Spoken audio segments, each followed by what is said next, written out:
pass কইরা class 10 pass কইরা ভর্তি হইছে ডিপ্লোমায় আইসা দেখি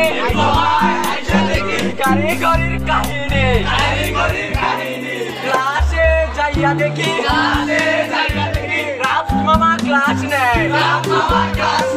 মামারে জিগাইলাম জিনিসটার কাজ কি মামা কয় আমারে জিনিসটার নাম কি তাদের হাসনাত ভাই হাসতে হাসতে মুড়ি খায় তার উপর সেনাবাহিনী আমাদের উপর গুলি চালায় তাদের হাসনাত আর রাফি ভাই নিয়া ঘুমাতে যায় তারা বলে আমরা এখন নাগরিক পার্টির মেম্বার